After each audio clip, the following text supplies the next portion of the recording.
Hey, Nick. Ooh, Tyson, we're getting close to Halloween, man. We are creeping up on Halloween. Only 3 episodes to go.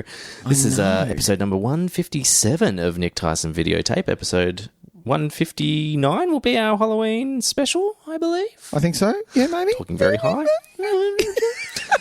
Today, though, Nick, in honor of Halloween spookiness, we're taking it down a notch. We're having a bit more fun this week. We were pretty depressing last week. Well, it wasn't depressing. It was just not our chat, our watch. It was very serious. Very serious. Yes, that's true. That we were doing. Serious talking. Yeah, that's true. But no, we had a bit of fun. Old man Eric, he made me laugh. And what a champ. But this week we're going to take it down a notch. We're going to be talking about Tim Burton's Sleepy Hollow, and it is spooky.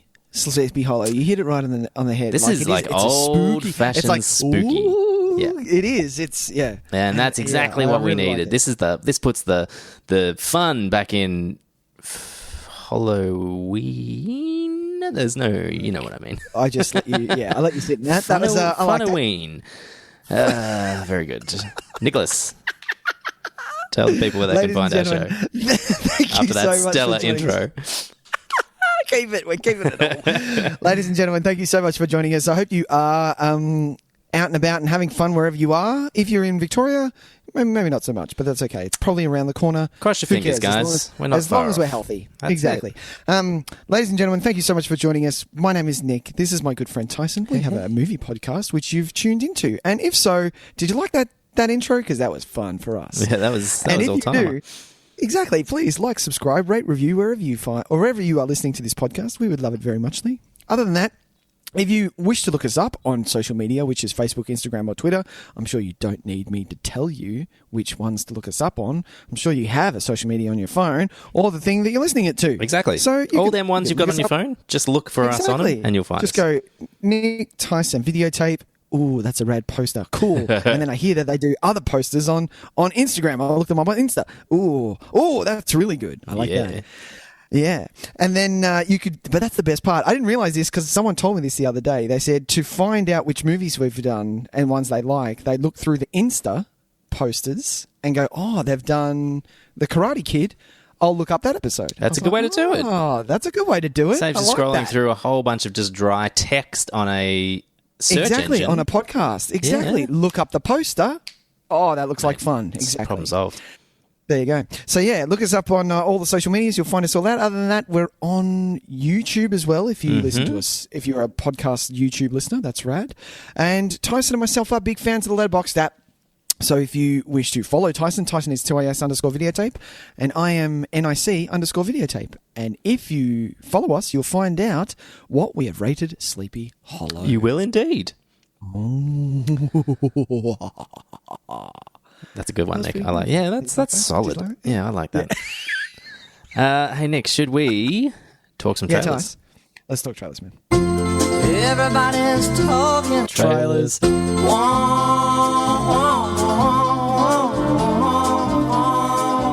I haven't got any cool Go on. spooky special sound effects that I can do, I don't think.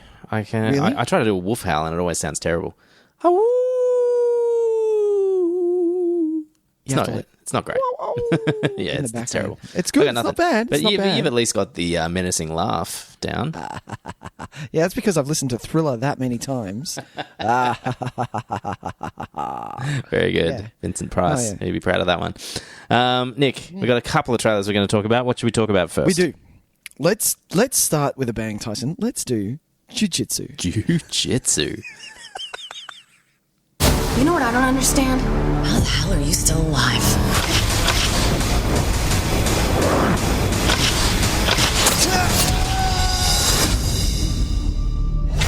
Must have been a pretty bad fall. The comet you see in the sky right now passes over the Earth every 6 years and causes a portal. And when it's open, we get a visitor from a distant galaxy. The poet warrior in the sci-fi sense. The spaceman. He comes here looking for a fight with you. The chosen jiu-jitsu. If he doesn't get it, he stays and he kills everything. That is Alien Politics 5 through 15. Now you are all the chosen jujitsu fighters. But as long as you die bravely, no one else will have to.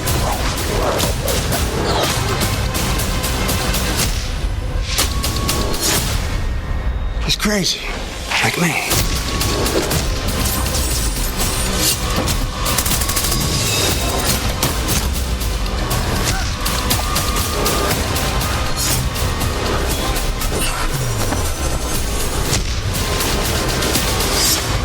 There's no honor in killing crazy.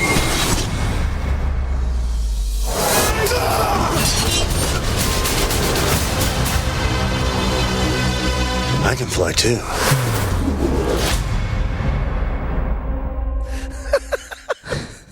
Now, Nick, Jiu-jitsu. look, it is the season. We are talking nonsense movies, really, because why not? It's a lot of fun. And this is kind of a genre. You know, we're trying to stick away from like the Oscar bait, the big dramas, the comedies. Exactly. We're trying to stick to our genre films, being October. We're having a bit of fun here. We are. Exactly. Exactly. Having a bit of fun. Now, look, I'm no martial artist. Well, that's not what I've heard, but go ahead. Look, I can hold my own, is what I'm saying. But all I'm saying is, if you're in a bar fight, you want Tys on your side. Oh, mate, is all I'm saying. 100%. Now, the man can bench 180. oh man, sorry, I keep cutting you off. Go even in my peak gym days, like bench pressing was just something I could not get a decent weight on. I would see dudes, and I'd just be like, "How the fuck are you doing that?" Because I would just get under there and just be like, "All right, let's do this," and I'd be like, pop a no.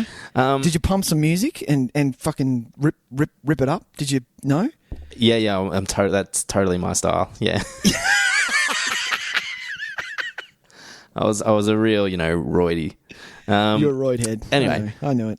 What I do know about jiu-jitsu is that this ain't it, as far as I know. Yeah, I'm pretty sure that this is full just fighting. This is just like full martial arts fest. This is... Jiu-jitsu's the one where you just like, it's almost like judo, isn't it? Where you get yourself into locks and try and like outmaneuver the other disarming. Guy. Yeah, exactly. That's what I thought it was. Yeah. So I don't know jiu-jitsu at all. It seems like a silly idea to call it that movie. But having said that, there's a lot to like about this trailer, Nick. Look, Tyson, I'd be wrong if I was saying I didn't enjoy this trailer. This trailer, I laughed thrice. And thrice. Not once, not twice, but thrice. Thrice. Two of those times were because of Nicolas Cage. Nicolas Cage stars in this movie. And so does Tony Jaa. I'm going to say stars because I'm pretty sure it says at the top, Jiu-Jitsu with Nicolas Cage. Look, Nicolas Cage. Yeah. Oh, and Nicolas Cage. Oh, he's got the and title. He's got the and. Yeah, he's got the and. Fancy. But he's watching the trailer. He's kind of like he's a bit of a narrator. He's the Raiden. He's the Raiden character. Oh, he's and the Raiden. This is Mortal Kombat remake. This movie. He's Christopher Lambert in. He's Christopher Lambert in Mortal Kombat. No, but to be honest, I like a trashy martial arts movie. I've seen a few of these guys, just recent kind of B-grade output. What's the main guy's name? Is it on the poster? Main guy? Yeah. Who he's Alan Masai? Yeah. Masai? Yeah. Yeah. And he's, none of these guys are particularly great actors, although put a pin in that for a second because I'll come back to that in a tick. But Alan Masai, Tony Jaa, these guys are pretty incredible at what they do. Ong Bak, The Protector, those movies are still right up there for me as top tier martial arts throwbacks to the 80s, 90s movies that we fucking loved. You know what I mean? Yeah. So it's weird to see Frank Grillo in this though, man. Frank Grillo, man. I love Frank Grillo. I thought he'd be. This is a little C grade for him. The man is in a AAA film like Winter Soldier, and then all of a sudden. He's just had a really weird career for me. He's a guy that doesn't really strike me as an actual actor. I think he just gets on set and that's kind of just how he is. Okay. And they just film it. Yeah. But I expected more I expected really big things from him. His career trajectory seemed to be going up and up and up and up. I don't understand why he's doing these kind of movies, because it's kind of like, you know how he did that Skyline sequel, Beyond Skyline? Oh, yeah. Which, I remember that. Give that a watch, people. It's not bad at all. Tyson, you are the only one that says that. No, it's good. It's really fun, yeah. Oh, because the first Skyline can suck it. Yeah, that's seriously. Balls. This is heaps better. Yeah. And, it's just so weird to see how he's ended up in something like this. He's in one of, is it called Triple Play or... He's in a lot of things. Tiger Dragon 3 or something. I can't remember. He seems to pop up in a lot of these martial arts movies because I think he knows his way around that stuff. He did that TV series about MMA fighting as well. So I think he's kind of got a background in it. Okay. So he's done a few things, of with a bit of martial arts background. Yeah, can you tell me what the name of that movie is that I'm trying to think of? Is it? I'm trying to find it. Yeah, Tiger. It's not Wolf Warrior 2. Wolf Warrior 2. Thank you. You were fucking way off, old man. That's gold. Hey, it was an animal. That's gold. I love it. That is so gold. It was an animal in a sequel. 2. I knew it was an animal. It is an animal in a sequel. Yep, fair deal. And he's in that. Yeah, he's second billing in that. So there you go. Well, what the hell, man? Come on. I really, after the Marvel movies, I thought Frank Grillo, I thought he'd take that kind of turn of what's the guy who was in Walking Dead and now plays the Punisher? John Bernthal. Yeah, I think those two need to be on the up and up. I really like them as actors. He's gone into kind of more prestige stuff. Whereas Grillo has gone, this way, where I think Grillo's much better. No offense to John Bernthal. I quite like him. But if you watch something like The Grey, if you watch Warrior, Grillo, even the Purge movies that he's in, which are, the good ones. Is he only in 1 or is he in 2 and 3? Anyway. No, he's only in 1. Okay. I honestly think he's great at this kind of stuff. He should be a legit kind of tough guy. Like when you need someone who's a bit rough around the edges but still is very charming, very engaging, this should be your guy. And it just didn't seem to happen for him. It's really weird. But that's the thing, like there can only be one Tom Hardy sort of thing. And that's a good point. Like Tom Hardy is Tom Hardy. Tom Hardy is Tom Hardy, and you can't really get past him. No, it's true. He's the guy that you go to for that. But there can be more than one. Come on, man. There can be only one. There can be only one. But yes, and we also do have Nic Cage running around like an old wizard. That's true. Can you, because no one's going to watch this trailer, can you fill in the audience on what we just saw? So they're just a brief storyline. It appears to me, I'm not 100% certain, but it appears to me that there is some kind of nature event that happens once every whatever, insert arbitrary amount of years here. I believe it was every 6 years. Thank you. That's what he said with the meteorite coming over. Very good. And that opens a portal to another dimension. And from this dimension comes a Predator style alien. A Predator ripoff, basically. Yeah, basically a Predator ripoff, but kind of more like a mechanical kind of dealio with like a weird kind of blue goo face. Yeah, helmet thing going on, like a Tron. Yeah, Tron helmet with like some gnarly lights underneath it. And this gentleman wishes to fight the best fighters in the world. Yes, he does. Yep. And if he is satisfied with those fights, he will return home. And apparently, if he's not satisfied with them, so he doesn't have to lose or win. He just wants to be satisfied with the challenge. Yeah, and but if he's not satisfied, he kills everybody on Earth. I mean, look, put me down. Look, I'm a producer. Put me down. I'm going to give you $20 million. How much money do you need for this? No, I'm tripling it. That is. This thing's going to win Oscars, to be honest. I'm just going to put it out there. I mean, how come on? Considering the year we've had, 2020, what is going to win Oscars other than jiu-jitsu? And Tiger King. Exactly. They'll find a way. I'm on board, Nick. This sounds like the kind of movie Saturday night. This is a Hurricane Heist all over. Yeah, you know it is. But I think this is going to be even more fun than Hurricane Heist for sure. Yeah, that's because the fights in this actually look quite decent. Yes, like even in the trailer, you were like, okay, well they've clearly, if anything, the storyline is out the window, but the fight Corey is down pat. And I've seen one of those Kickboxer sequels. I haven't seen the most recent one. And look, it's not a great movie, don't get me wrong. It's not particularly directed well, but yes, the action sequences and the choreography of the action sequences and the direction of the action sequences is very strong. So what I think we're going to get here is ridiculous Nic Cage being ridiculous, lines of dialogue that make no sense that lead to kick-ass fights with people that are excellent at that. Nice. So, seeing Alan Masai, Tony Jaa, Frank Grillo kicking some ass. Exactly. And there's not Sounds much wrong good. with that. Yeah, I think I'm on There's board. look, we're all on board. What are we saying here? Come on, people. I'm not hard As to if you're not please on when it board. comes to this stuff. I'm going to be honest. Exactly. Hurricane Heist. It was fun. Like, we all had a ball with it. You can have a far worse time on a Saturday afternoon with a mild hangover than to watch Hurricane Heist. Yeah. God, that's funny. Nick, shall we move on? Let's move on. What's this next movie called? This movie is called The Dare.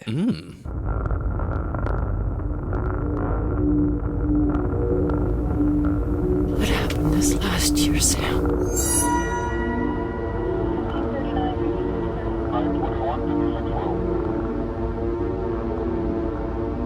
You ever wonder if your parents are capable of killing someone?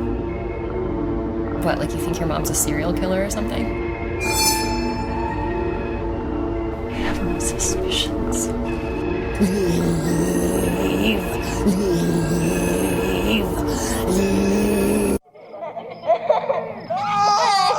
Bedtime. No! Jess, you seen the keys? Baby, give me your hand. Baby.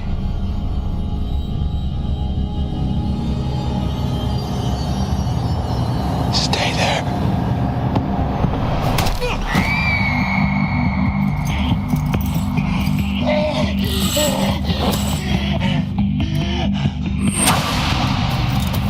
Welcome to paradise. What is this place? Want to hang with us? Just needs to pass the dare. All you have to do is go inside. This playground. This is your home now.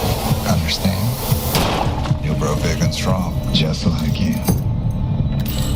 Why does he just kill us? Some of us need to have the evil taken out. And the only way to take the bad out is through pain. What's with the lights? Well, it ain't Christmas. What, so he warns you before he tortures you? Yep. Well, it's not him does the torturing.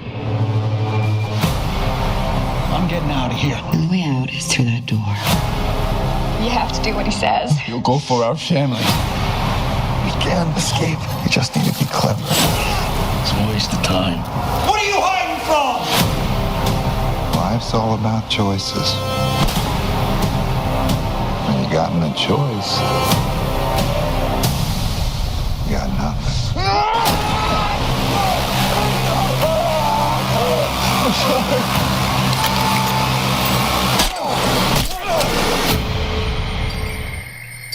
You can do what you want, but I'm getting out of here if it kills me. That's a very poor choice of words. Now, we chose this primarily because It's a October, horror film. we want to choose horror films to talk about.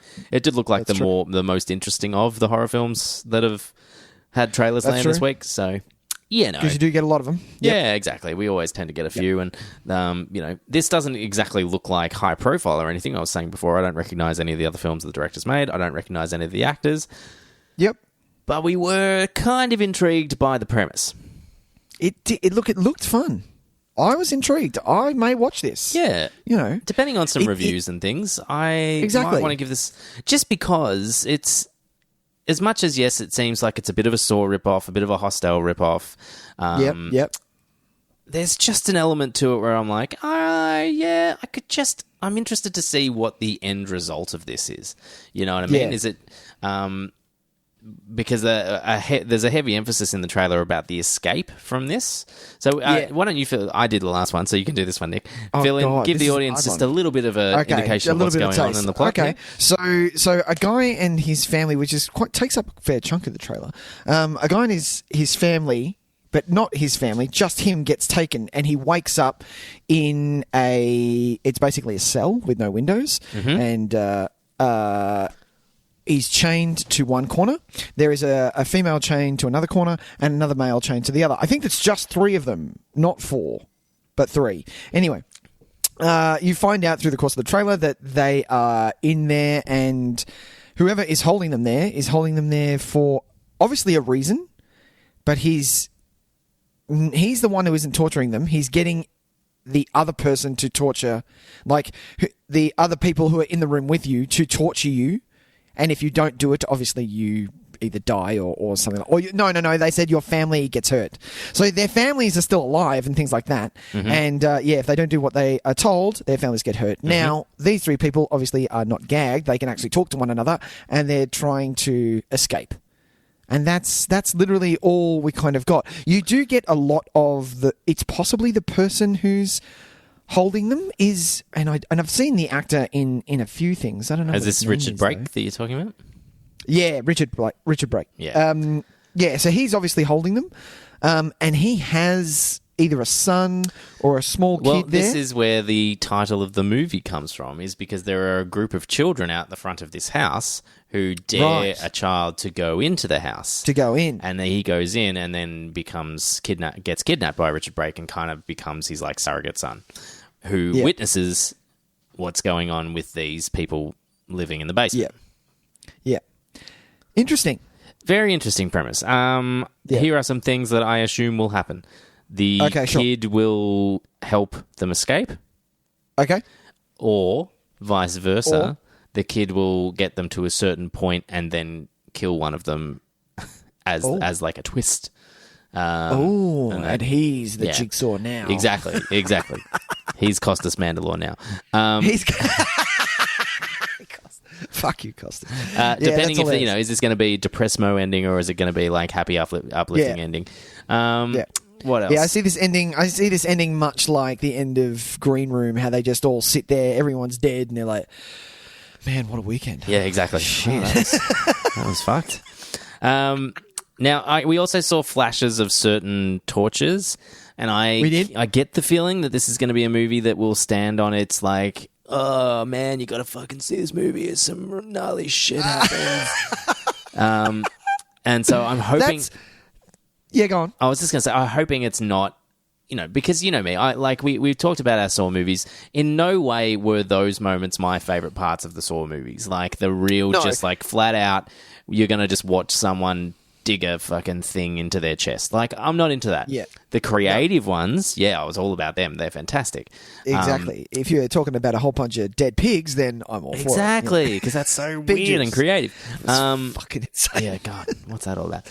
But, if it's Hostel style, it's just here's the camera, here's somebody with a nail, and we're just going to slowly put that nail through someone's fucking nose hand, and they're going to have to pull it out. I'm not really up for that shit. I mean, I sat through the Human Centipede. There is no entertainment value in watching just a slow scene of somebody hurting themselves or being hurt. There's zero entertainment in that. And if that's what you find entertaining, maybe talk to someone. Find some help. Just have a nice, casual conversation with somebody and say, I watch these movies where people hurt themselves and I really love it. And then they will put a certain jacket on you and we can all live a happy life without your existence. Not a jacket. Oh, Nick. Possibly, possibly. If you, they're going to put a jacket on you. That's one of them good old-fashioned ones where it just... you don't get use of your arms anymore. Exactly. Like, not at all. The Green Mile ones. The ones that are really fucked up. Yeah. Yeah.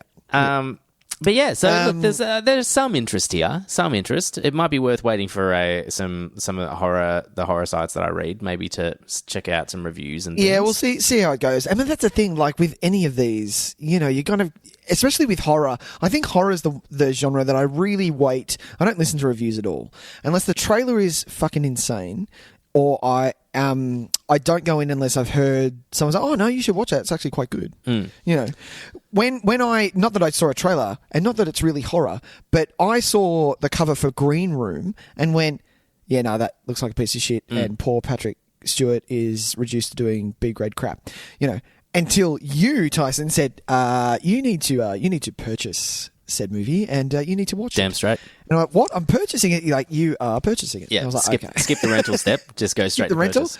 Just purchase the fucker. Absolutely. Yeah. And if someone says that to me, then and it's a horror movie, well, clearly there's something in there that I'm gonna, find enjoyment in and watch. It's not, but it's not just it's scary or it's something like that. Like it's more, it's an actual good film. Rather than there needs to be a lot more going on than just good scares.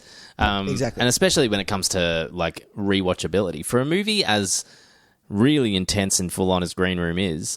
It's amazingly rewatchable because of how engaging the characters are, and so it's and that's a huge part of it. Intense. Yeah, it's super intense. But I don't. You could ask me any day of the week, do you watch Green Room? I'll be like, yeah, fuck yeah. Yeah.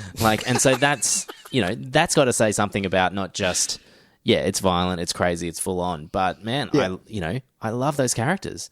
I love watching Patrick Stewart in that movie. He's so fucking good. You know what I mean? Amazing. It's just there's an extra level of stuff.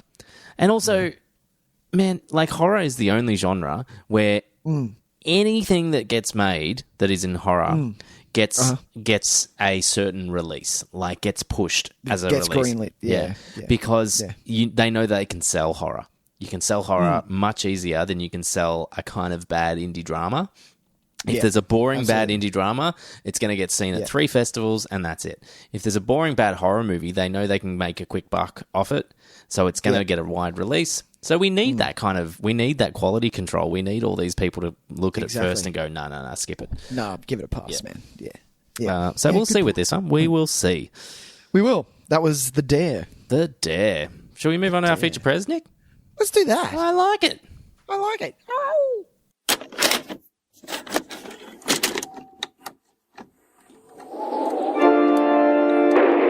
And now a feature program.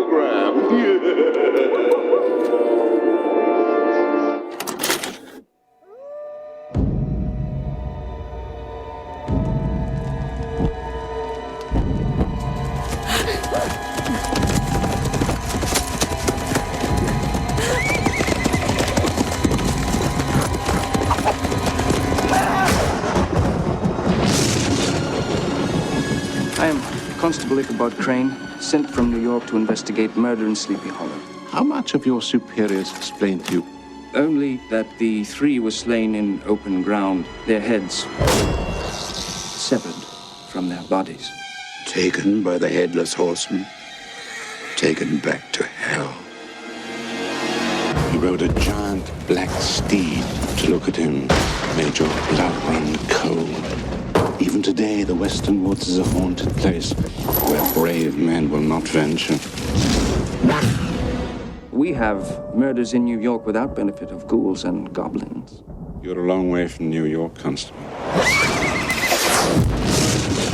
Is everyone in this village enthralled to superstition? We have many things to talk about, even in this backward place. Excuse my manner. I'm not used. Female company? Murder! The horseman's killed again! The assassin is a man of flesh and blood, and I will discover him. Are you so certain of everything?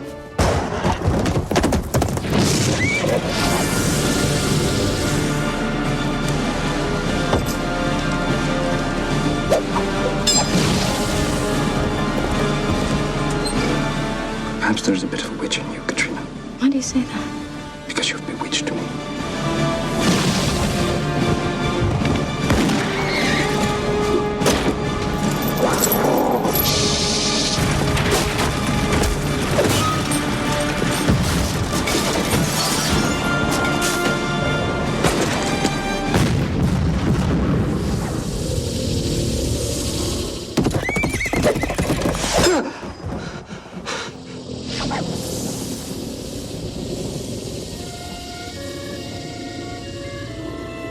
All right, Nick, here we go. I wonder how many movies from 1999 we've talked about. I feel like we've talked about a few. I feel like. Oh, well, I can quickly squeeze that. It's a good year. It's a great year for movies. We definitely did a top 10 of 99. You did. I wasn't here for that. Oh, you weren't there for that one? Now, I wasn't here for that. I can't remember entirely. What was your top? Sleep. Tyson, it was Phantom Menace, wasn't it? You sick. Oh yeah, of course. I mean, What kind of dumb question is that? Hang on a minute. Hang on a minute. Maybe I was here for this. No, because I think I got you to post your list anyway. That's right, and that's why I remember, because our top is the Green Mile. Yeah.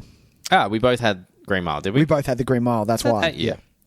Well, there you go. So we have talked about Fight Club. We have talked about The Talented Mr. Ripley. It's literally this year. Is that it? Good year. That's it. Good year. We've talked about Wild Wild West. That was a good year, Tyson. Tyson, good year? What? Yeah, great. Can't hear you there, Tyson. He's gone. Looks like the light's gone. Yeah, it's all you this year. It's all this week. No, that's it.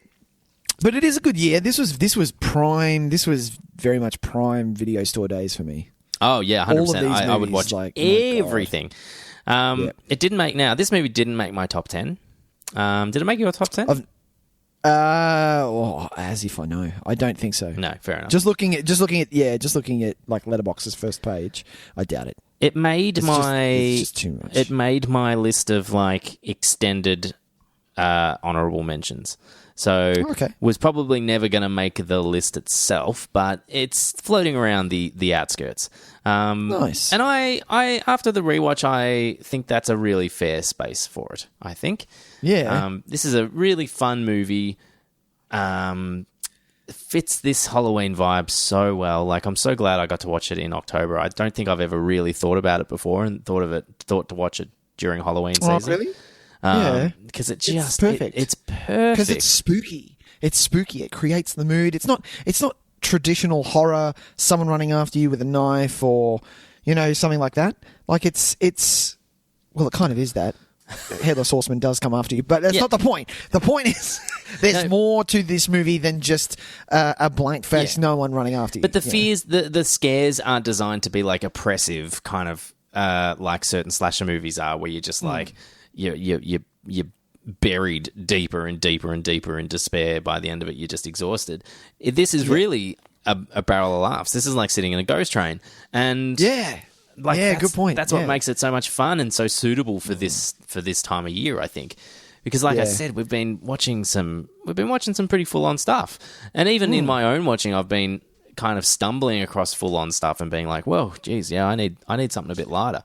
And this was the winner. This was perfect. It got me in such a nice mood again and we're pretty much bang on halfway through the month today. So it's really kind of it's going to springboard me for the rest of the month. It's going to springboard the rest of it. I think I know which ones I kind of want to watch. I think I want to do a bit more of this stuff. I want to do a bit more of the like traditional Halloween, treating it as a fun experience, not so much oppressive life is awful. I'm just going to totally stamp on any hope that you have whatsoever. Yeah, right. Because I can look out the window for that at the moment. And so this is, you know what I mean?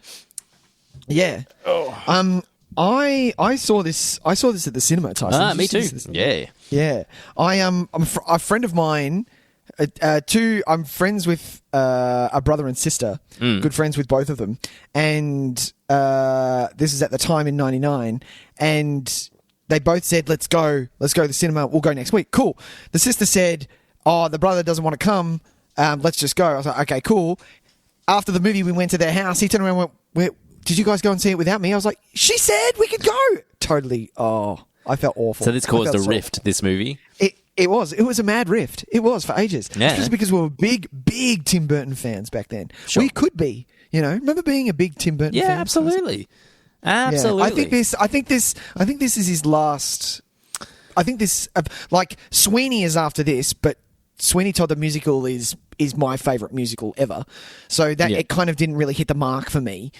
Whereas this, just going back one, I think this is Tim's last greatest movie. Yeah, I think Sweeney's a bit of an outlier anyway, because it was clearly something he'd been passionate about for a long time.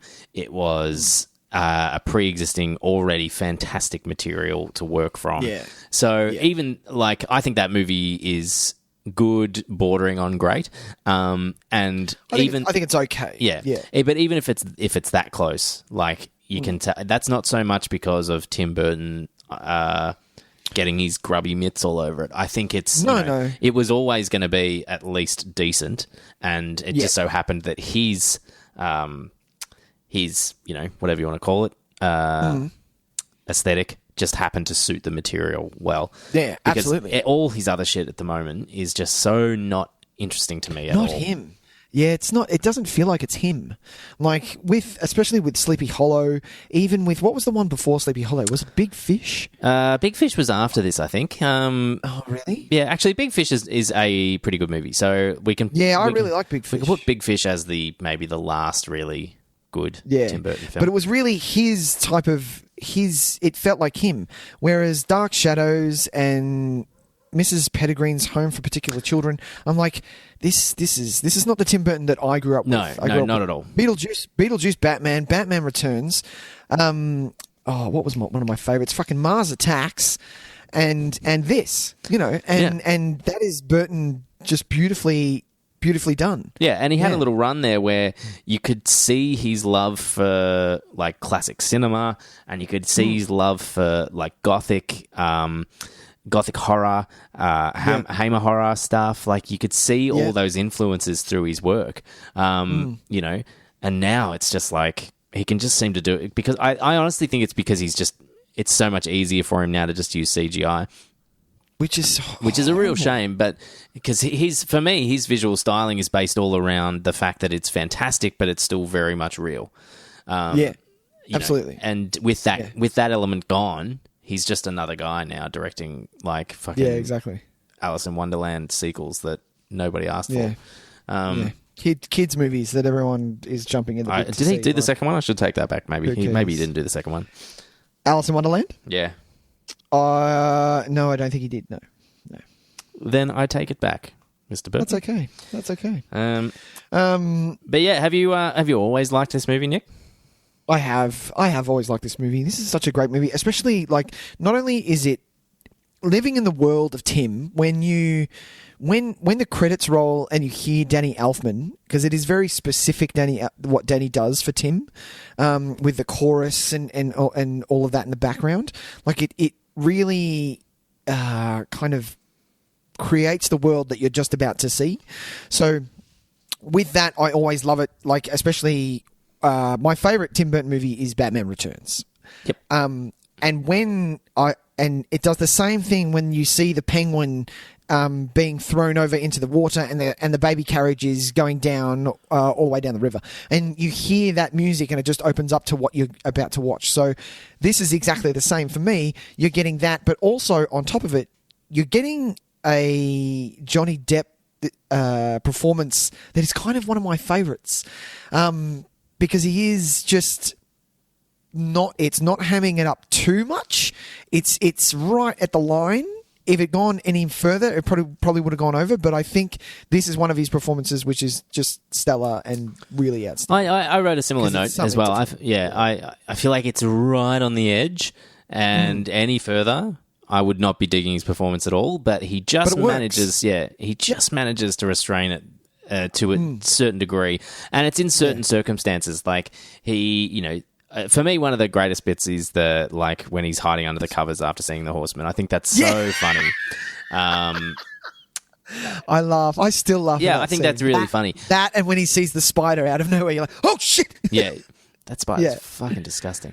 It's huge. But but he's still able to take it seriously enough, and he's quite capable as a character. Like he is, as much as he kind of is squeamish and a little bit standoffish and a bit kind of prissy at times, and he has this he's kind a of fop. He's a fop detective. Exactly. Yeah. He has this British sensibility about him and everything. Like even though that runs through it all, he's still very capable and he's still very smart. And the movie never sells his intelligence short, which I appreciate, because then we can still be on his side and just have a little. I mean, I laugh, yes, but like it's not because it's not a comedy. So we're in this awkward. Sometimes we have to be really careful with how we balance that, and I think it does a really good job of that. To be honest, I think it balances in a way that yes, we're not watching a comedy, but we can still have eccentricities run through this gothic horror, basically. And it kind of lightens if his character Ichabod was a bit more serious, it would kind of I think it would hurt the movie sort of thing. Yeah, because then we'd end up with... need it to lighten it up. It'd be too serious. Then we'd end up with something like From Hell, basically. It would be the same thing. Yeah, good point. Yeah, and this is, I was comparing this because I was talking about it with Sam about how why does Ichabod work so well, and the difference between him and Jack Sparrow, and it's kind of the character is there. Jack Sparrow, the character is there to kind of almost drive the narrative, especially in the sequels. The first one, Black Pearl, I think is hands down one of the best movies ever. But the sequels, what you're seeing is a studio just wanting more from that character, so that character kind of drives the narrative. Whereas this, without the kind of, and this is what I love about Sleepy Hollow, the kind of whodunit, who is this person, like the crime that he's trying to solve. Without that, you're going to get the same thing. So Ichabod is that character, what Johnny Depp is playing for the narrative, not the other way around, which works so well. Yeah.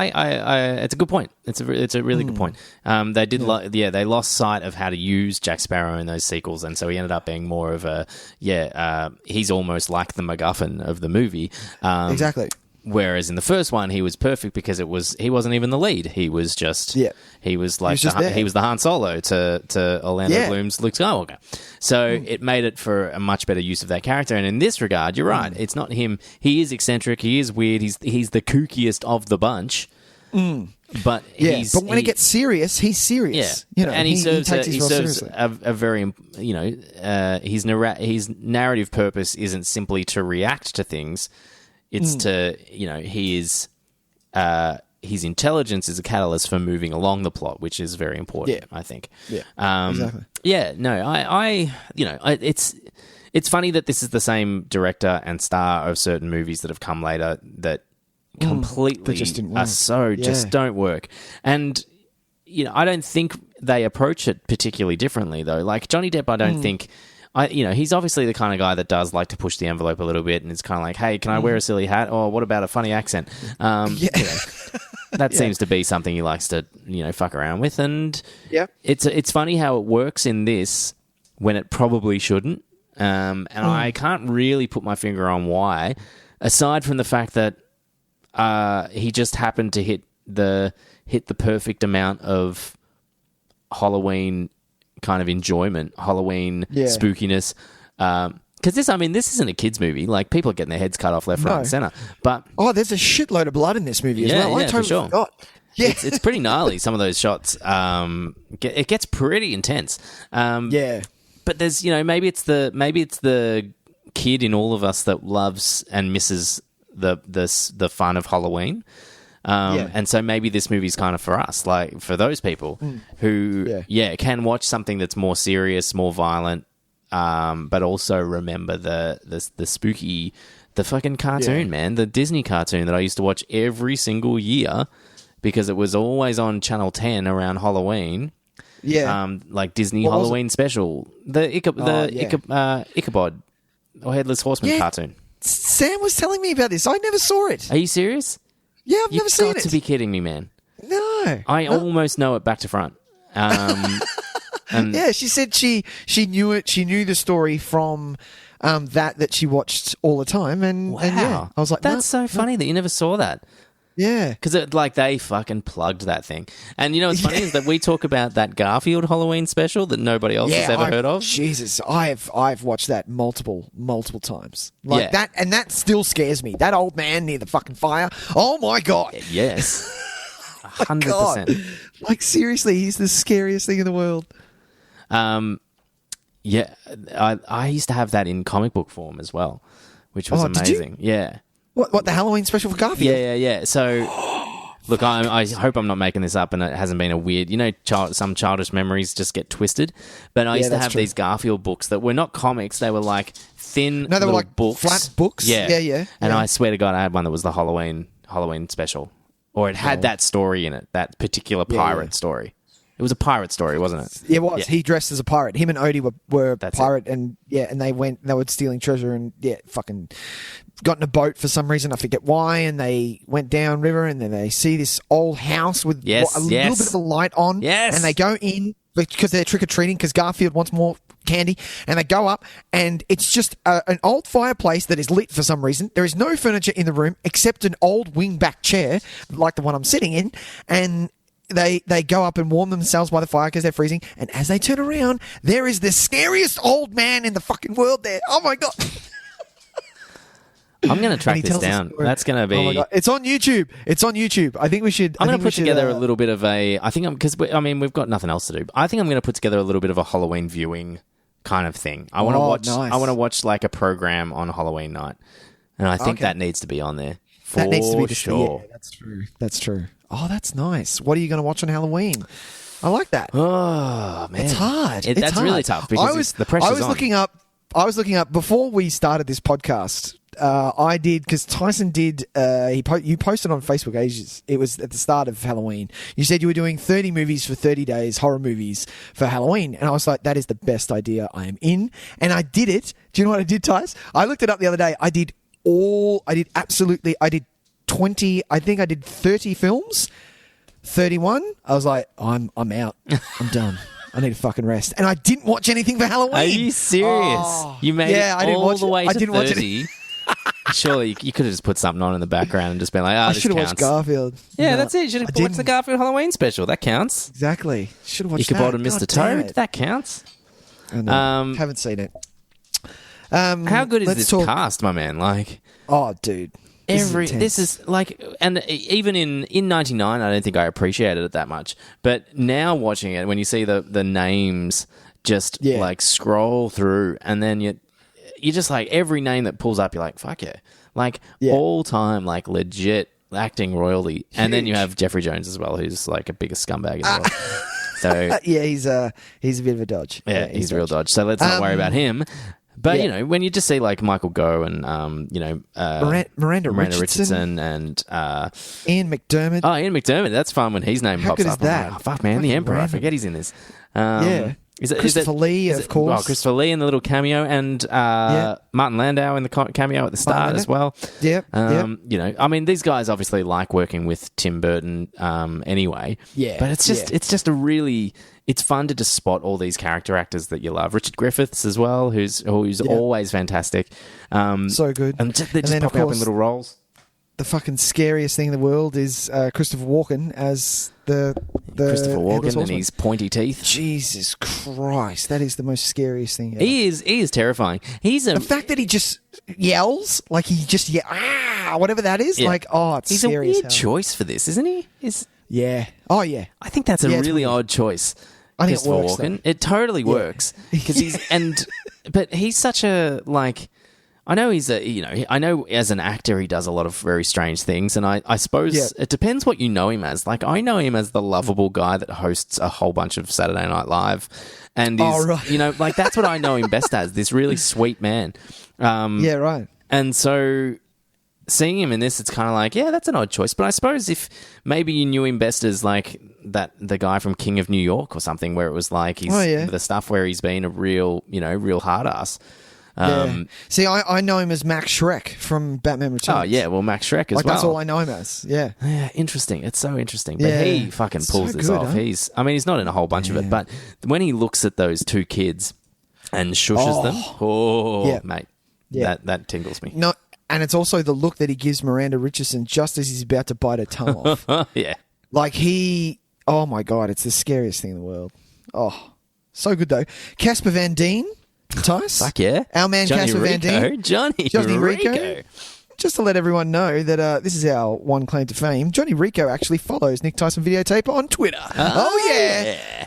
Oh yeah, that's right. Johnny Rico, what's up, man? Oh, we're gonna have to tag him in this one again so that he. We will. Oh, dude, as if we won't. Well, nothing but props for Casper Van Dien in this. He's not in a bunch of it, and it's a real shame. But he does holds his own, man. He does hold his own, and he has a wicked scythe fight, or whatever you call those little handheld scythe. Circle things. The hooks things. Yeah. He has a massive fucking full fight with the Headless Horseman. He doesn't come off the best of it, unfortunately. But no, unfortunately, he's probably the worst. He probably gets it the worst in the film. Yeah, mate, he gets full sliced in half, doesn't he? Yeah, man. It's not just a beheading; it's a full slice. Yeah. Oh, so good. Yeah, I like it. Have we mentioned Christina Ricci? No, we haven't yet. She's not great. She's what? Oh, am I stepping out of line? Really? by You saying don't that? like her? I That's think cool. she's strange in this. I think she's a bit. It's a bit Winona Ryder in Dracula for me. Like, just a. It's a bit like I'm not sure that you're cut out for this kind of stuff. Like, this classic kind of period piece. Yeah. And this is not a knock on Christina Ricci at all. I fucking love her. No, she's Mermaid. great. She's amazing. Adam Stanley, amazing. Like, she's a really very, very talented. Always been a very talented actress, but. Yeah, I don't know if this is her bread and butter. Okay, I don't mind her. That's probably because I've watched this so much. Like, it doesn't faze me. Yeah, sure. But, look, it doesn't rub me. There's nothing about it that I'm like, that's garbage. That was shit. It just, you know, when she, for one, I'm not quite sure what her accent is, and two, I'm kind of just watching it the whole time, going, get that. Okay, well, that was a little bit really English. We'll see. What are you doing? We'll see if you hang on to that little bit of English, and then you listen to a vowel like 2 words later, and you go, "Nope, it's gone." I wonder what that. What are we trying to do now then? All right. But just the scene, for instance, the first conversation they have at the burned out house. At her is that her? That's her old house, isn't it? That is, yes. Yeah. Well, that house is kind of a linchpin of the tale. Like that was the plot of land that Miranda Richardson's character was kicked out of by Christina Ricci's dad. Yeah. But yeah, that scene there and the one where he shows her the little tag thing with the bird in the cage. Yep. I just don't feel it. I don't. I'm not there. And to be honest, I do think okay. those moments are I think their love story is probably the weakest part of the movie. If I had to choose something, and maybe that's part of it. Maybe I'm less interested in that, and I'm just kind of like, can we just move on? Sure. Well, they don't dwell on it too much. I don't think it's not oversaturating the story too much. I don't think. No. So it's not too bad. That's why it doesn't. That's why, like, you watching it now. It's because we're discussing it. That's why you're like, oh yeah, I didn't really care for that. But other than that, if someone said Sleepy Hollow, you're like, oh yeah, great. I just try, like, that's it. And when it's on, it's not like I'm reaching for the remote control. Exactly. But I might reach for the bag of chips. You know what I mean? Like, I might just kind of go, this is the time I'm going to go get a snack. You know, it doesn't hurt the movie. It's just a bit blah for me. Yeah, fair deal. You know, How do you reach for the chips during the Ichabod flashback scenes? No. Because that is next level fucked. That shit's fucking weird. My God. Like some really... I don't remember Tim being a very hard on the visionary like images. Do you know what I mean? Whereas this is like...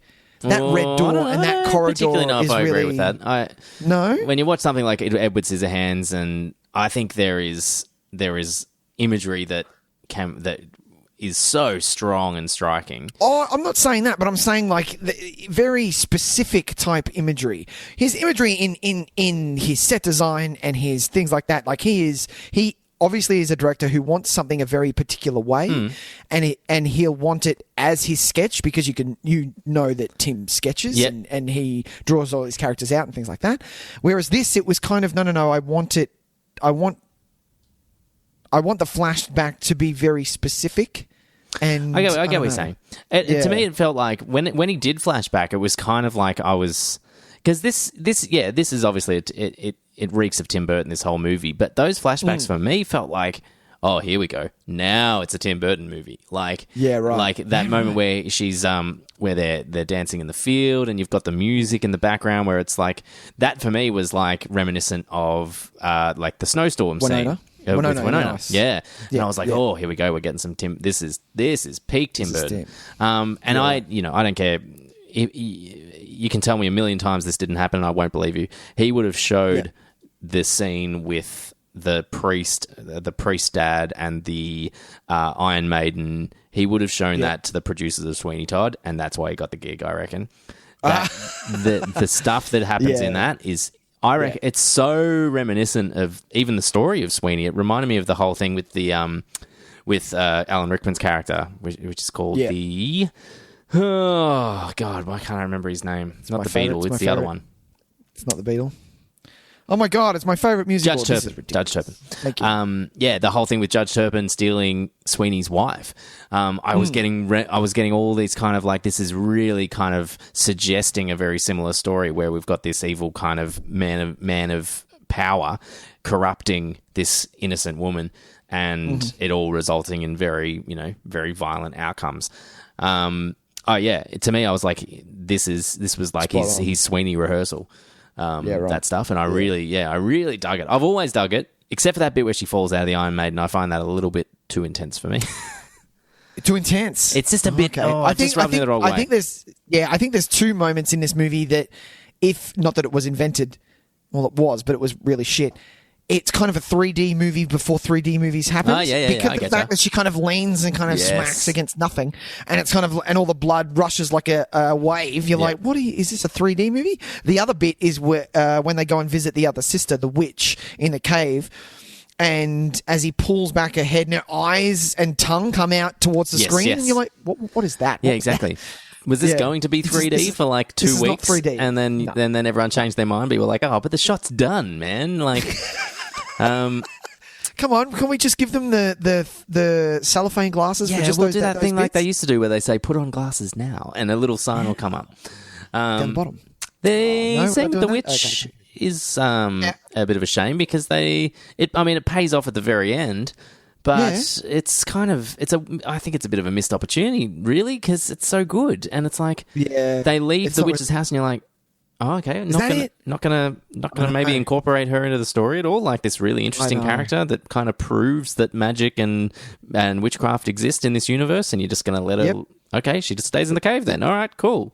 Yep. Okay. And the one who maybe can come out and go, oh, hey, that's my sister. You better watch out for her. She's a bit, Maybe give her a wide berth. Just be careful. Just be careful.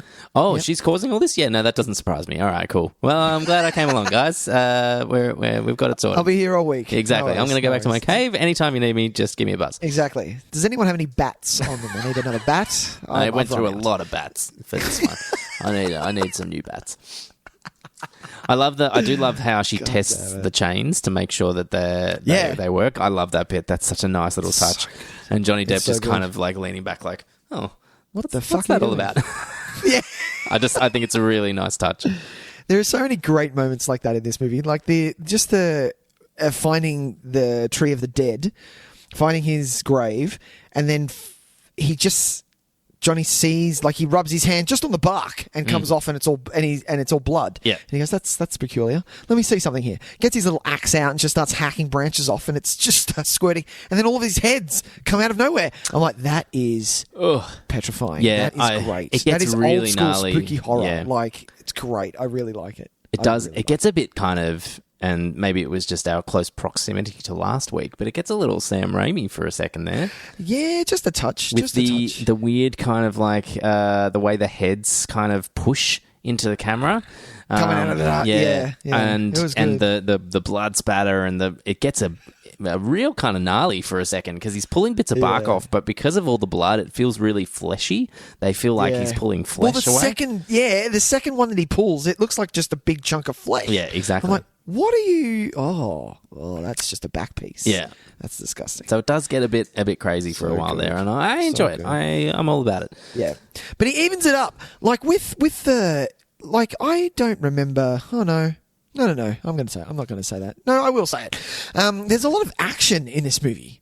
Like, Tim Burton does action. He's done Batman. Like, he knows what he's doing. He's not unfamiliar at all. Mm-hmm. But like the fight sequence with Casper Van Dien, the Headless Horseman, and Ichabod, like that's pretty gnarly. That's pretty awesome. And then all the carriage stuff. Yeah, all the carriage stuff at the end.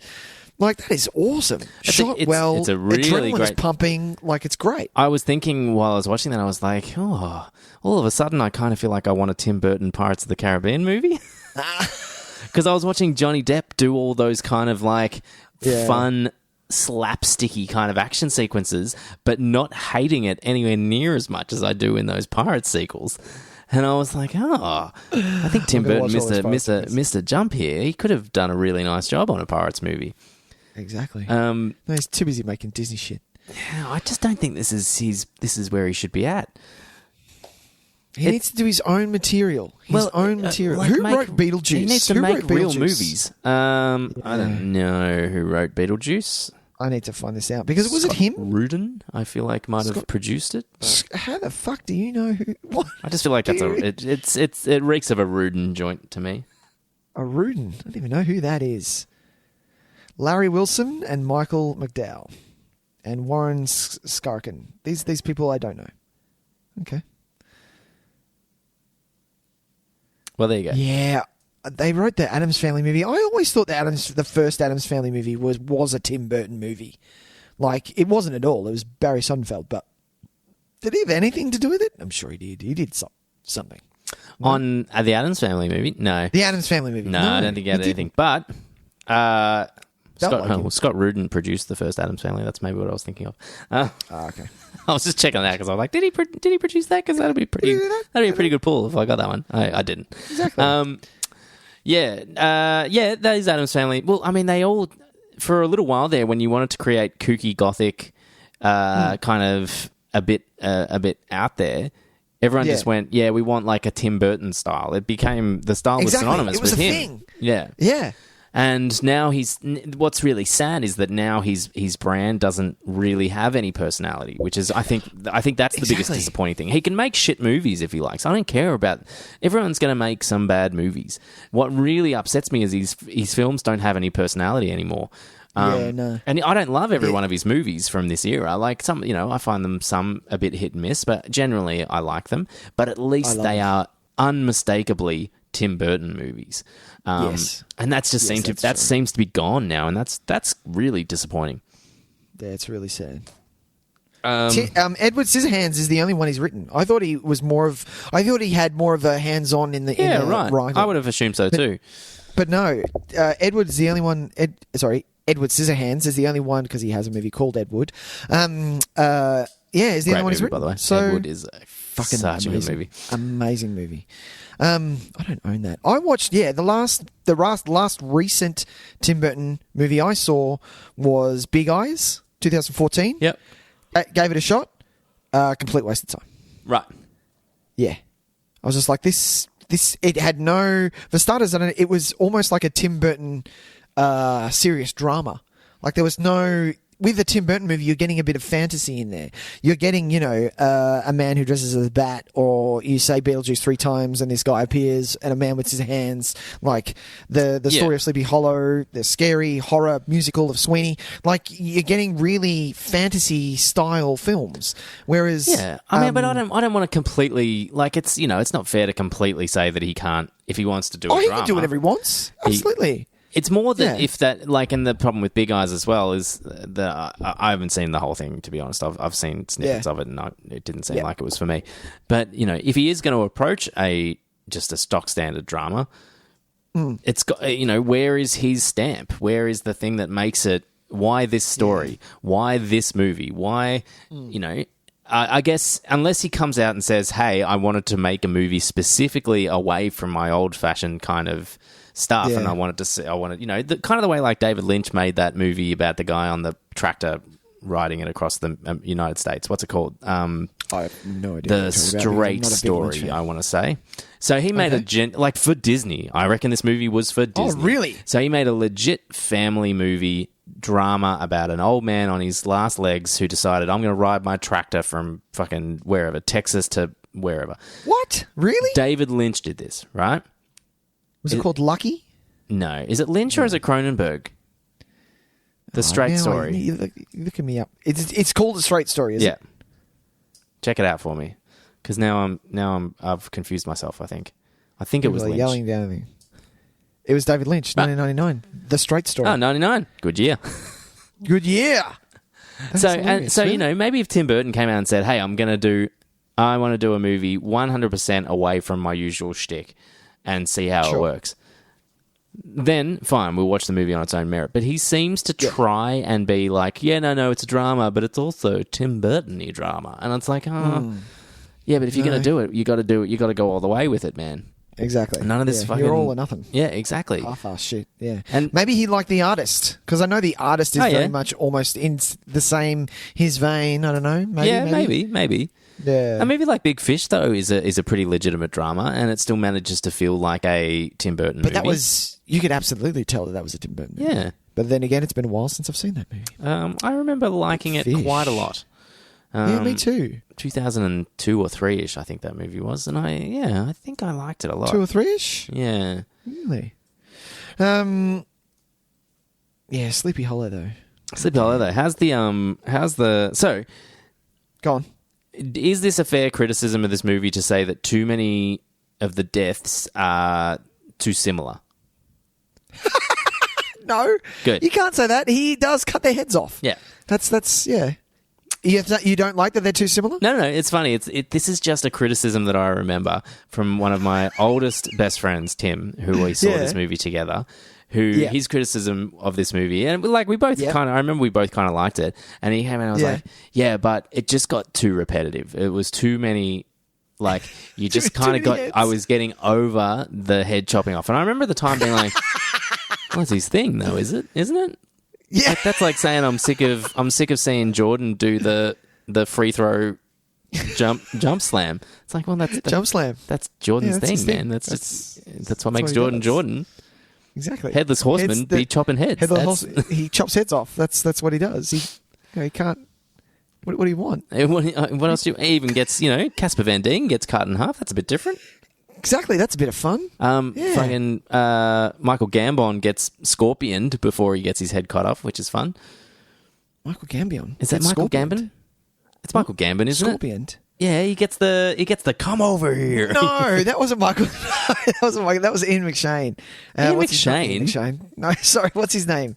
Now Ian McDermott gets it a different way. McDermott. No, it's the main guy. It's the Van Tussle guy.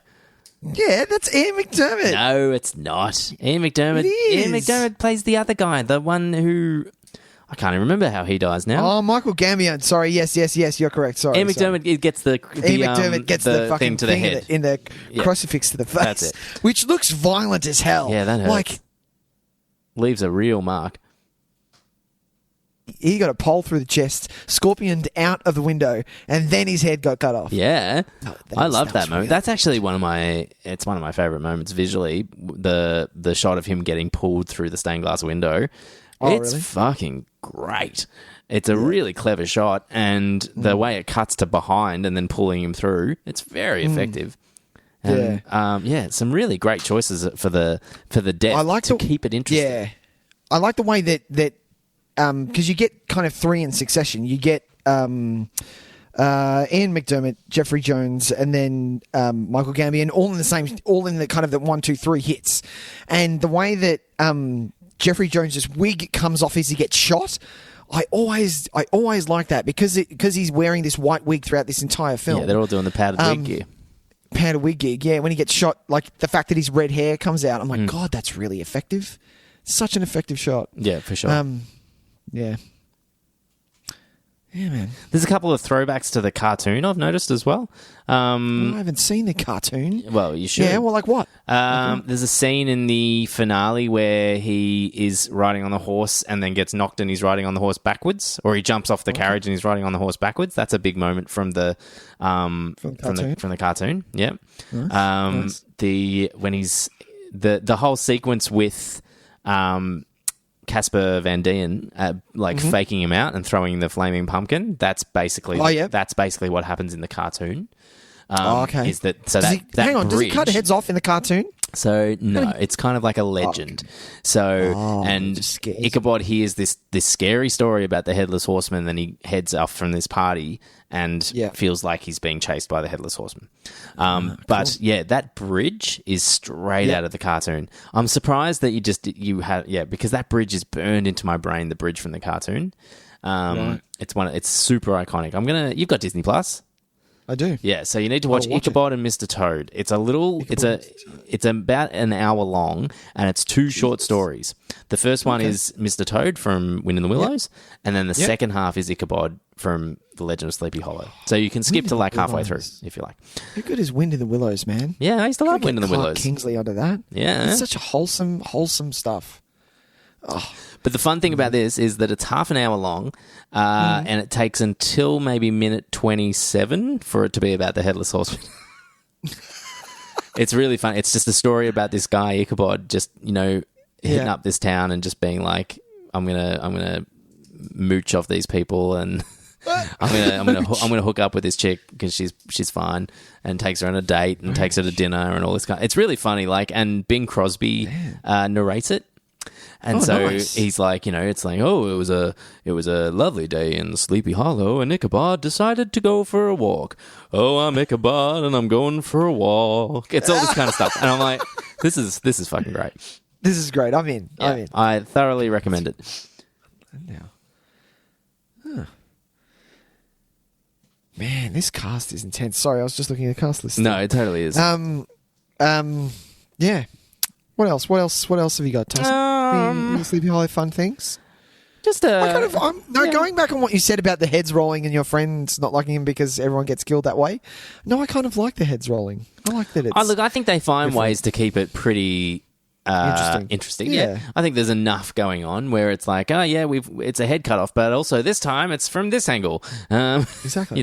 This time it's the head rolls. Like, I love the head rolling and the eyeballs down the hill. When it lands with her eyes looking through the floorboards at her son. Oh yeah, Jesus. Good one. That was intense. That poor little kid. He was so cute.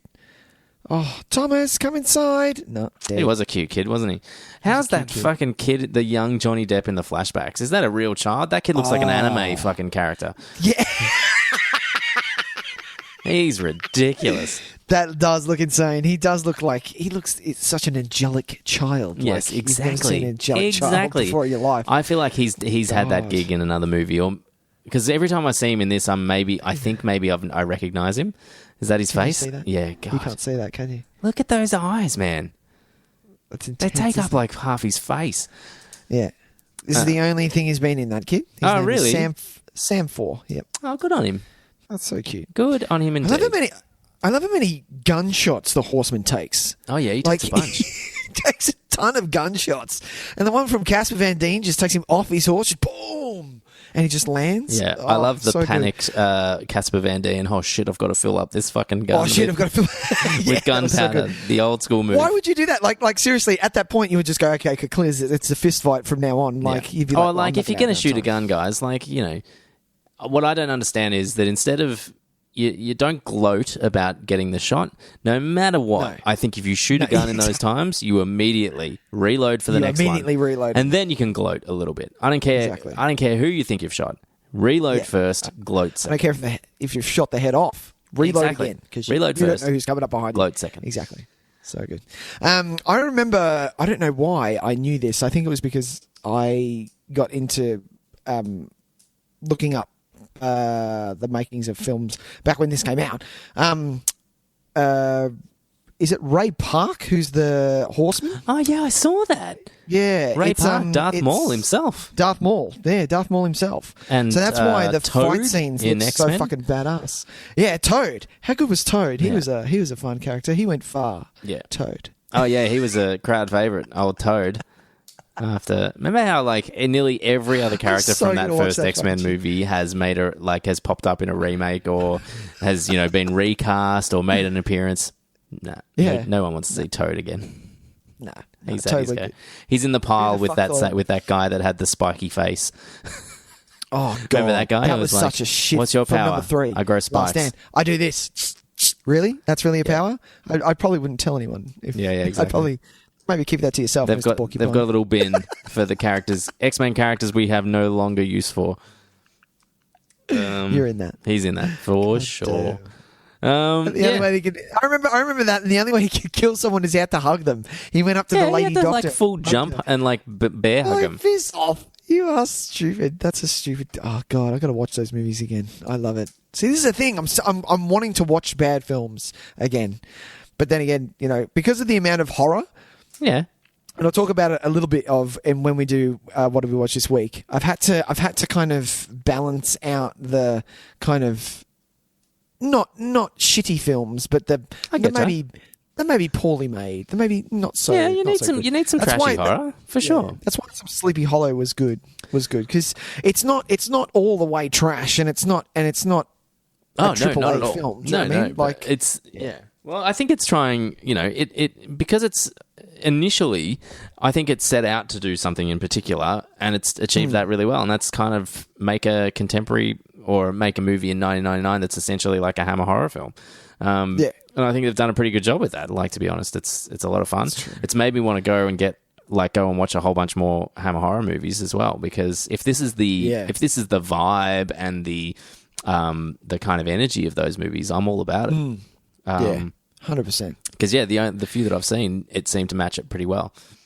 This movie hasn't really aged, has it? No, the I don't CG think so. in the CG bits, like the 2 bits that happened, they were incredibly passable. Like, they were fine. The tree limbs moving around are a bit dodge, and the her snake eyes aren't fantastic. The witch's snake eyes.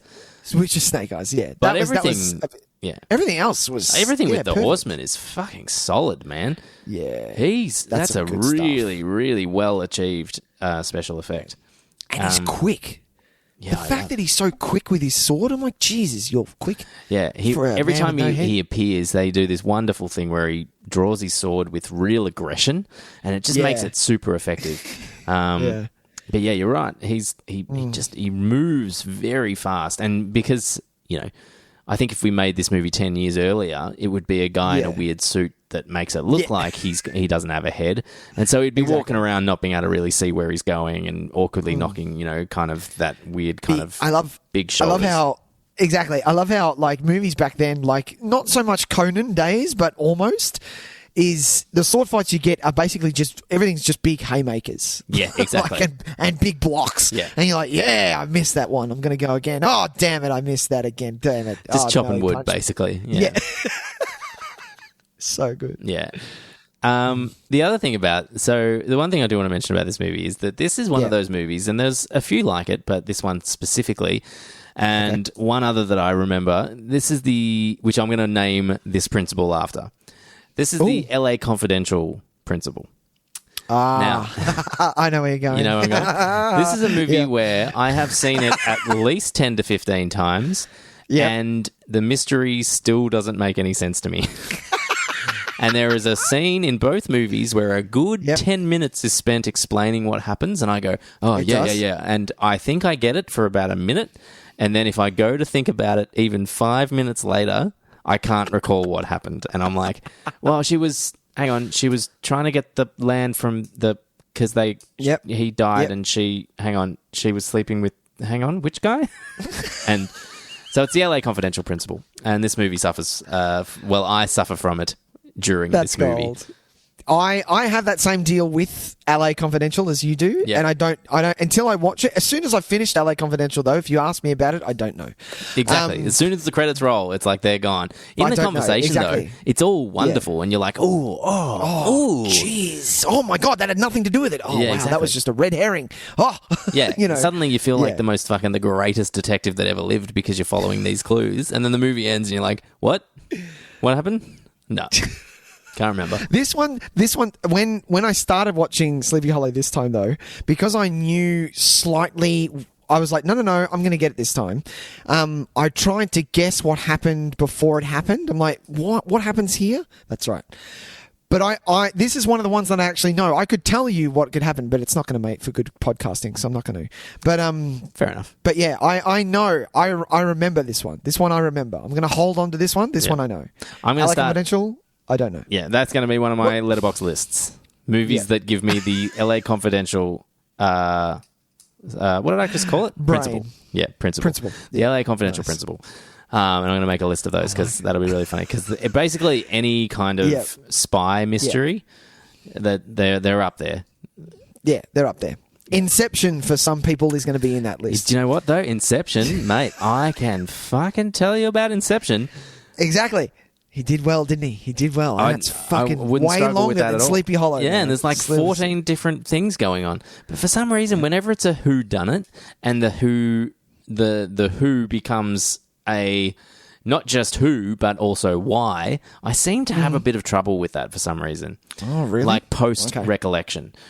Sure. You know, I obviously go into this movie and I remember that it's Miranda Richardson and that I remember that it's, you know, the four guys are covering it. But the real finer details, maybe it's because I don't give two shits because it actually doesn't matter. Like, it really doesn't matter. Doesn't. Once you find out it's her and she's sending them out, you kind of just go, yeah, great. She's the bad guy. Yeah, get her.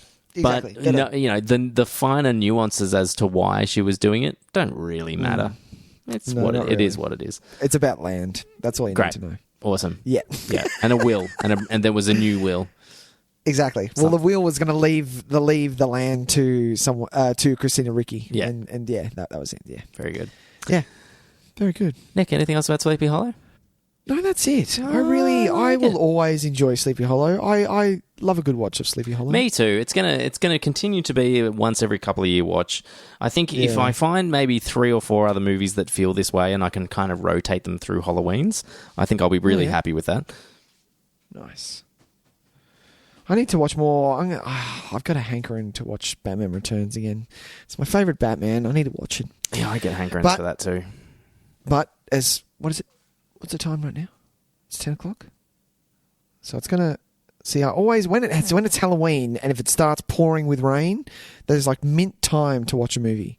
You can't not pass that up. If it's 9 o'clock and it starts pouring with rain outside or a thunderstorm starts happening, you better set the tone and put that movie on. Quick smart. That's it. Saturday, Tyson, it's raining all day, man.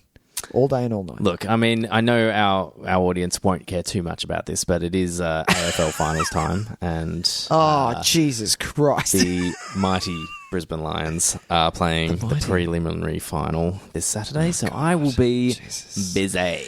You will be very busy. All right then.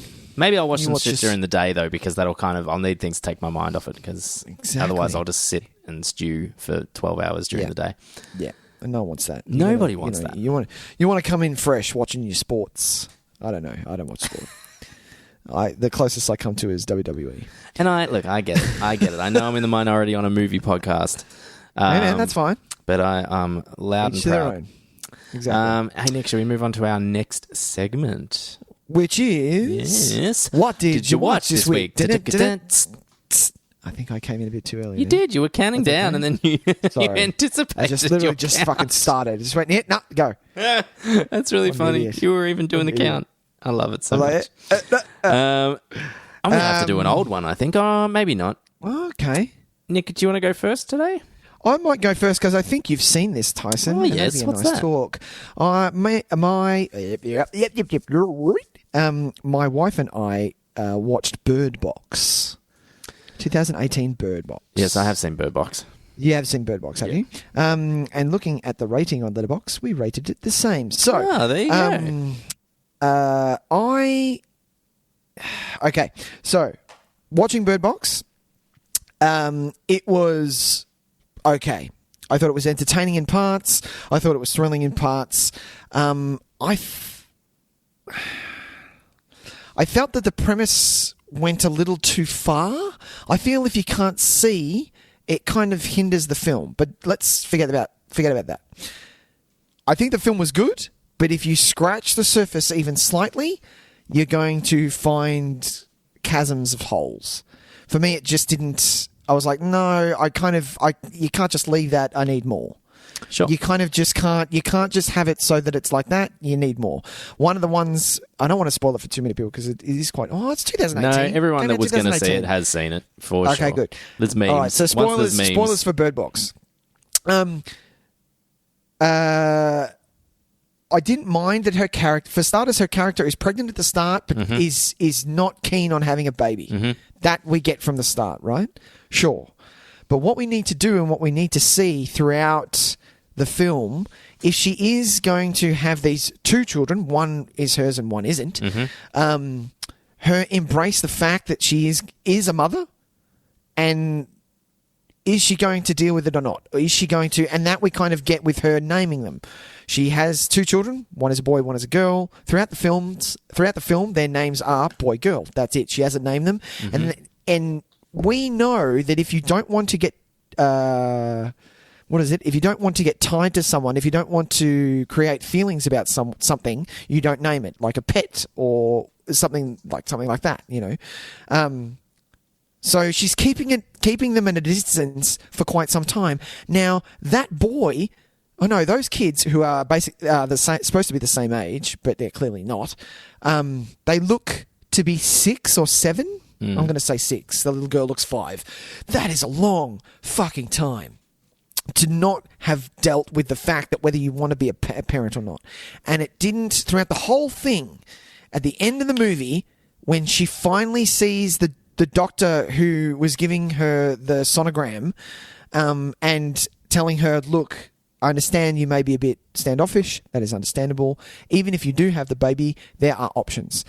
And that's great. But what we need to see in the film is her going through those motions and that character building that arc to that end where she finally goes, your names are actually this. But what we got instead was her dealing with it. The scene which we kind of get, which people are probably screaming down the microphone at me now, is her losing the girl and her realizing how much the girl she needs, she is a mother to that girl. For me, that wasn't enough. Sorry. You need to have a little bit more than just that one scene, and then all of a sudden you see the doctor, and the doctor says, oh, you haven't named your kids yet. That's really bad. And then she's forced to name them. That really, really did not work for me. So yeah, that was kind of the main thing that I took away from Bird Box. The other thing was I didn't really mind, but I wanted to know a little bit more about what the fuck was attacking them. Just a smidgen. Yeah. It doesn't have to be a lot. Have to be a lot. Just a smidgen more. I get what you're saying. Yeah. But that was my grab on Bird Box. Oh yeah. Look, I mean, I think we have very similar gripes. Mine was just generally with the whole, the movie was never going to be satisfied with just being a kind of cool monster movie. It tried to shoehorn in this whole responsible parenting kind of allegory, and I was just not up for it at all. And I remember thinking it was just so clunkily handled. And you can this is the guy that you know me. This is the guy. I love thematic stuff. I'm all about it. Yeah, but when it's so just not subtle at all, and like you're saying, tied up in a neat little bow in a very kind of hokey way, really contrived. To me, I just kind of walked away and went, hey, look, you tried. Sure, great, good on you. You failed. Yeah.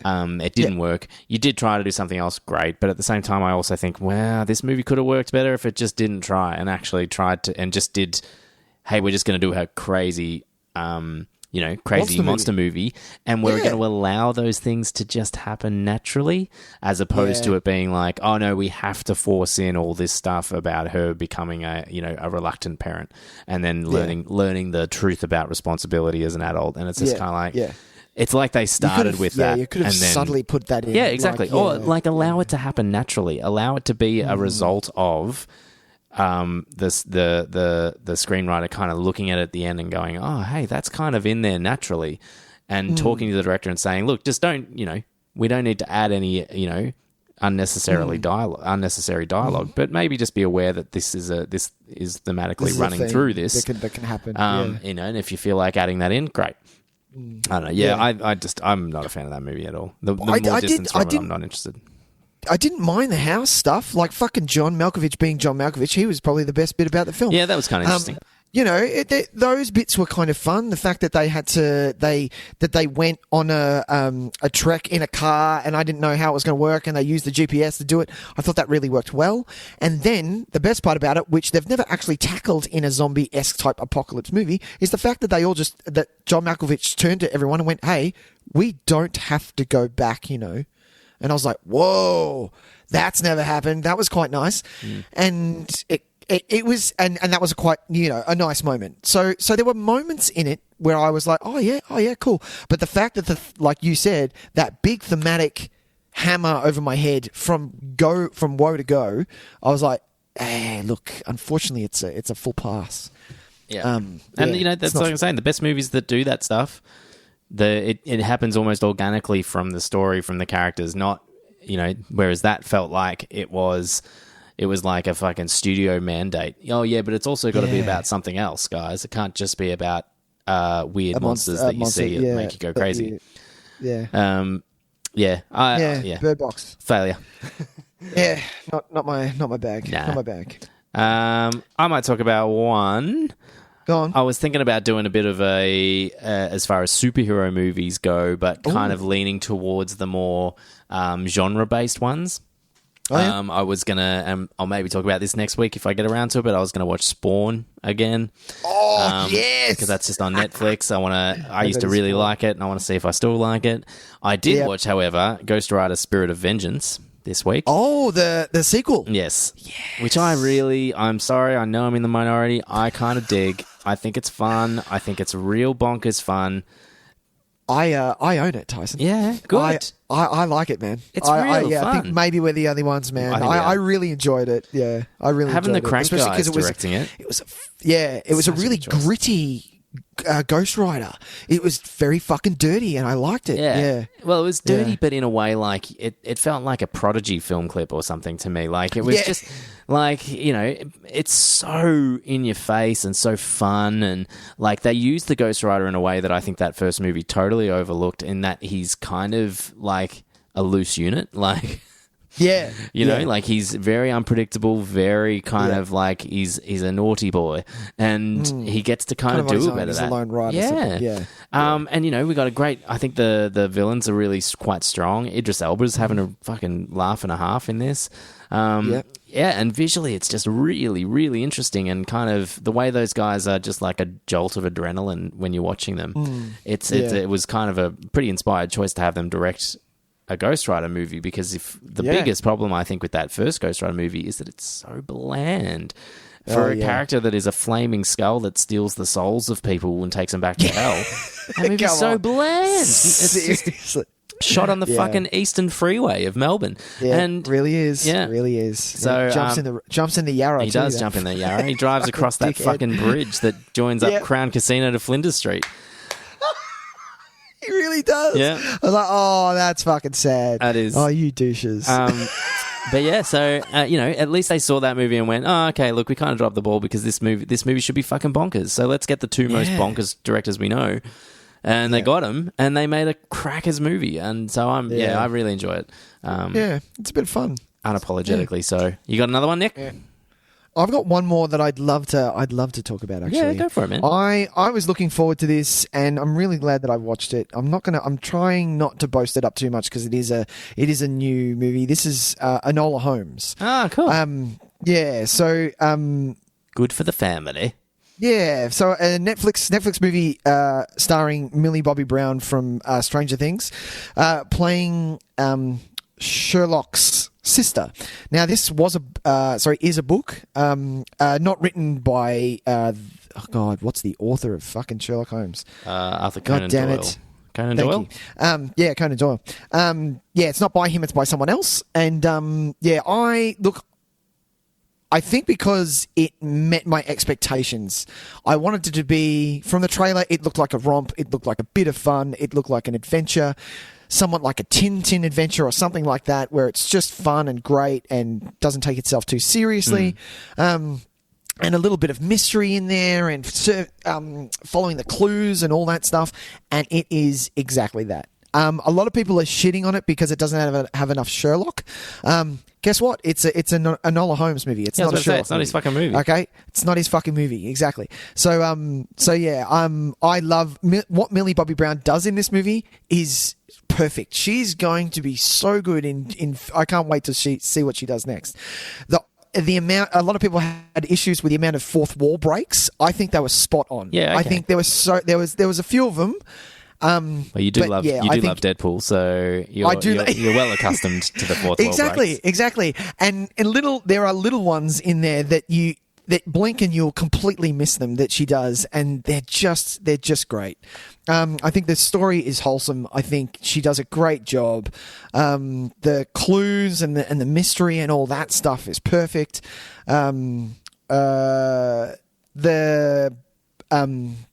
The characterizations of Holmes and Mycroft are great. It's a great movie. It really, really is. Awesome, man. I'm going to be all over that once and, October finishes, for sure. Yeah. And what is... Oh, her... Oh, no, actually, you know what? I'm just going to leave it at that, actually. Right. There's a little bit more that I want to talk about, but it'd spoil something. So sure. I'm just going to leave it. Fucking watch it, man. It's great. Highly recommended. I like it. Yeah. All right, I'm going to talk one more very quickly. Go for it. I rewatched a movie from the way back in the 80s, which was a kid favourite of mine. Now, this movie, it's called The Gate. I don't know if you've seen this one, Nick. Have you seen The Gate? I am all over this, Tyson. Right. All over So it. The Gate was this long, rumoured movie of mine that I watched while I was staying at my grandparents' one night. Tyson. And it was just on, and I watched it as a kid, and I... had it had a real strong effect on me to the point where I wasn't even sure that it was a real movie anymore. I was like, did I make up that movie?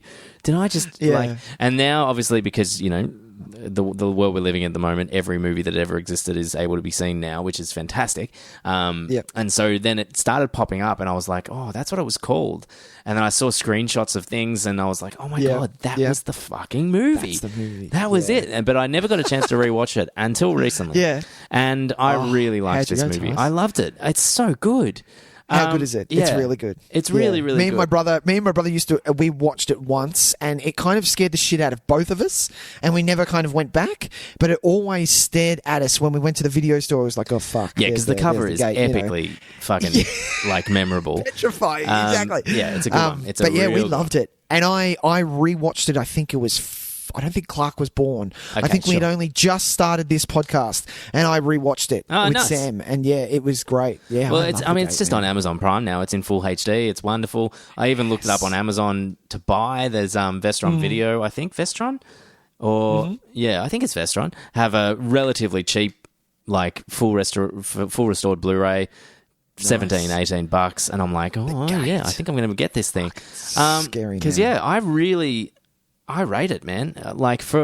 Especially because it's a kid horror movie, but it pushes the envelope. It does. It does, doesn't it? Yeah, it's 80s horror, so it's for kids, but not really for kids. I love in the 80s they just had no fucks about oh, it's a kids horror movie? Yeah, no, it's cool. Let's give those little fuckers nightmares for life. Yeah, fuck them. Exactly. What are you putting out? We're going to do Dark Crystal. It'll fuck them up. That's it. I want them to have nightmares until they're 27. And but what I really didn't expect about this, so I knew all that kind of stuff. And, for those that don't know, it's about these two kids, one of them played by Stephen Dorff, by the way. Awesome. So good. So good. Who find a passageway to hell in their back garden.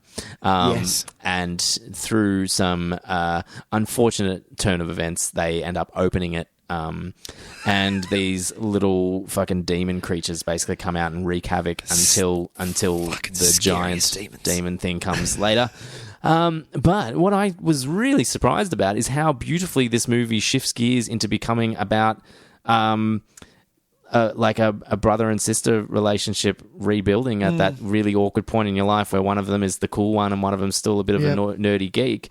And by the end of the movie, the respect that they both have for each other and the ability to say, yeah, that's cool. You're going to be who you are. I'm going to be who I am. We still love each other.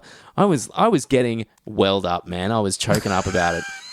It was so nicely. Speaking of subtly put in thematic material that catches you off guard, and all of a sudden, when he's I don't want to give it away, but there's a moment towards the end of the movie where his method for saving the day is, it's a nicely kind of veiled way of saying love love saves the day, basically.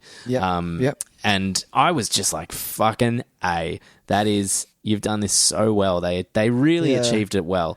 And so I was all about it. And I think I'm going to track down this Blu-ray. But it's just on Amazon Prime if you want a fun 80s throwback to, if you're sick of watching The Goonies and The Monster Squad or something like that, try The Gate. For sure. Try The Gate with some fucking stop motion animation that will give you fucking nightmares. Some of that stop motion is so good, Nick. It's so good. It's so good, isn't it? How good was it? So I think sometimes they're kids in outfits. They've got to be. No, they were small people. So I watched a little bit of the makings. Yeah. Okay, so sometimes in the shots. They were little people, yeah. Which, fuck, God, it was so well done, wasn't it, Tys? Yeah, I remember watching it with Sam, and I was like, I did not expect it to be this good. Yeah, I didn't either. I thought it'd be a bit trashy. I thought it would be really trashy. Yeah. Yeah, kind of like how when you go back to Pet Sematary 2 with Edward Furlong, you're like, oh, Pet Sematary 1 was badass. Yeah. And you go back to that and you're like, oh, Jesus, this is shit. No good? This is fully shit. No, bad. But yeah, The Gate. I love that you watched The Gate. So Yeah. Fuck. I will definitely be tracking down the Blu-ray of this one. Yeah. All right. Well, Nick, I think that might about do us, my man. Do you want to remind the people at home where they can find our show? Well, ladies and gentlemen, if you wish to... No, I'm not doing it for the whole thing. Thank you so much for listening to us. Oh, cheers. If you wish to subscribe to our lovely show, if you've just listened to, Sleepy Hollow, and you open up your bag of Halloween goodies, if you are listening to it on Halloween, because that's what you choose to watch on Halloween, that is awesome. But we would love for you to like, subscribe, rate, review, all of those good things. Share us around. Tell your friends that, hey, there's a show that I like. It's got 2 Australian guys on it, and one of them swears a lot, and the other one knows a lot about Oscars. And that's it. And they're fun. And that's it. 10 points if you can figure out who's who based on those descriptions, because I reckon that's pretty close for both of us, my man. Yeah, that's why I did it. So, yes, other than that, you can follow us on all the social medias, which is Facebook, Instagram, Twitter. We are on YouTube as well, and Tyson and myself have rated Sleepy Hollow, but if you want to find that out, you're going to have to download the Letterboxd app, look up Tys, which is TYS_videotape, and follow him, and then look up me, NIC_videotape, and follow me, and then you'll be able to find out what we like. And the other pleasures of Letterboxd is that if you, not you, Nick, if somebody else decides to follow us, then I get to also see what you watch. And exactly. I find that really interesting, just knowing what other people are watching and what they're rating. I'm all about it. What they're rating, that's what I love. Yeah. I love that I can look and go, so everyone's watching, what is the Lighthouse? Should I watch The Lighthouse? Exactly. Not a lot of people have liked it. Maybe I won't watch it. Well, but maybe I will, because more everyone often than liked not, when I get a sudden urge to watch something, it's because I've seen 3 other people have watched it recently. Have watched it. Oh, exactly. Yeah, great idea. I'm going to watch that. So it's a really great fun little platform. Nick, next week Tyson. we have a fun segment next week, which we are going to save the titles because we haven't thought of them yet. So we're going to have to. That's true. We're going to have to maybe come up with those. We were going to shortly. Yep. But we do know what the segment that we're doing, and it's a classic. Well, it's not a classic. It's a good one. We've only done it twice before. I've only done it once, and you've done it twice. That's it. And we did it last Halloween. We did. And this time we will be doing it again, of course. And the segment is called Show Me I always mess this up. Show me yours, show you mine. Hang on. You show me yours, I'll show you mine. I'll show you mine. Yeah. Along those lines. He'll get it right. I will get it right one day. And this is a really fun segment, Nick, where you pick a movie that is one of your favourite horror movies that I have never seen, which is going to be very easy for you because I haven't seen shit. And I will be picking a favourite horror movie of mine that you've never seen. And which is going to be fucking hard for you because I've seen everything. Seen tons of shit.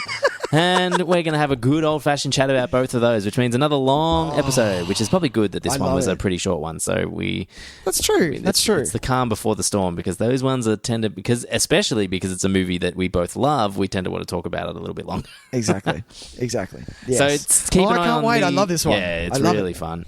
So keep an eye on the social media, people. We might post a little stinger once we've decided the titles so that you can go and watch them. We might even try and make the effort to make sure that they're available on some of the more common streaming streamables. Things. So it was I think it was really good that Sleepy Hollow was just on Stan, because that way, people can just go, hey, cool. Nick and Tys talking about this. Fuck yeah, I'll watch it.